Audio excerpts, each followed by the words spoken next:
goes without saying that I call Mojo Mathis. it goes without saying that we support this bill to select committee. Obviously, it's been an issue very close to our heart of ensuring that hungry kids at school get fed.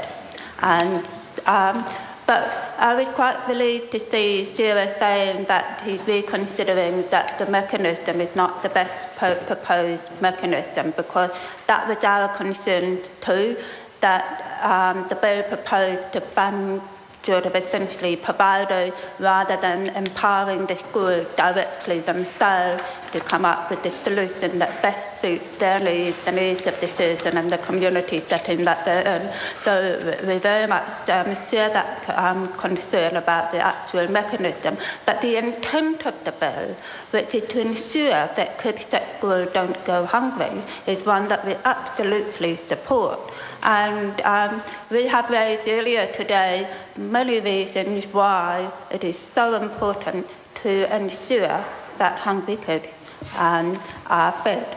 And I'm going to repeat some of the reasons again tonight, because it's been rather frustrating earlier today when Materials Feed the Kids bill was debated, that to see the extent of the denial of the extent of the problem that we have in New Zealand around the sheer numbers of children who are in poverty, experiencing real material poverty, and the numbers of children who are going hungry to school or doing without lunch at school.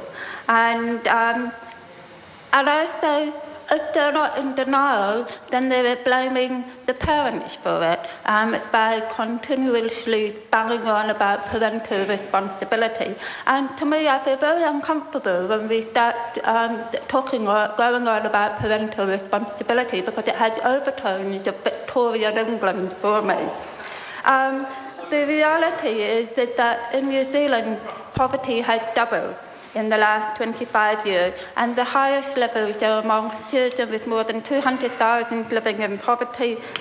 Yes, we know that poverty won't go away without significant changes in employment, in the minimum wage, in housing, and all these support for families in need. But all of these things will take time to implement.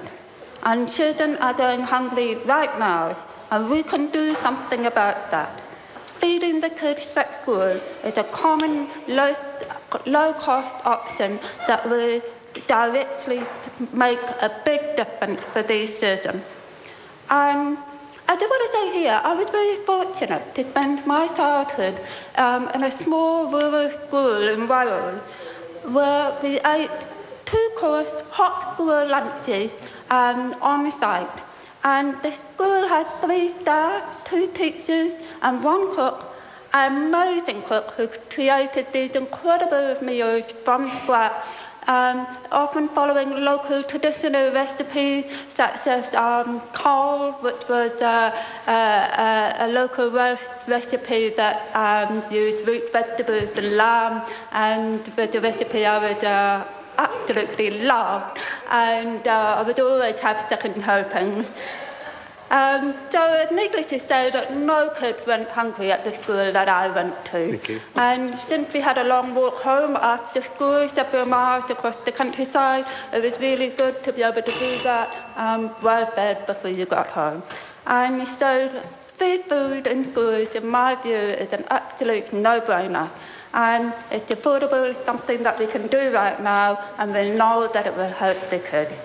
And especially the kids that need it the most.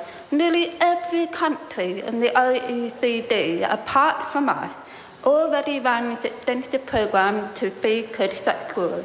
And some countries like Finland and Sweden provide fully funded, state-funded meals to every school student as part of a wider framework of child well-being. And it's no coincidence that they regularly top the international surveys in childhood and educational achievement.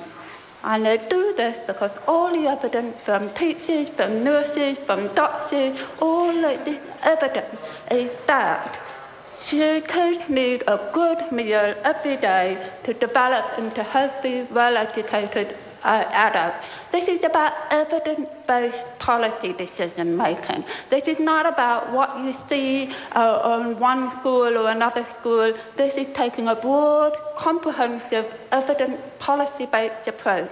And we absolutely need this bill to go to select committee and continue that conversation. Mr Speaker. I call Paul Foster Bill. Mr Speaker, I rise to speak in this first reading debate of the Education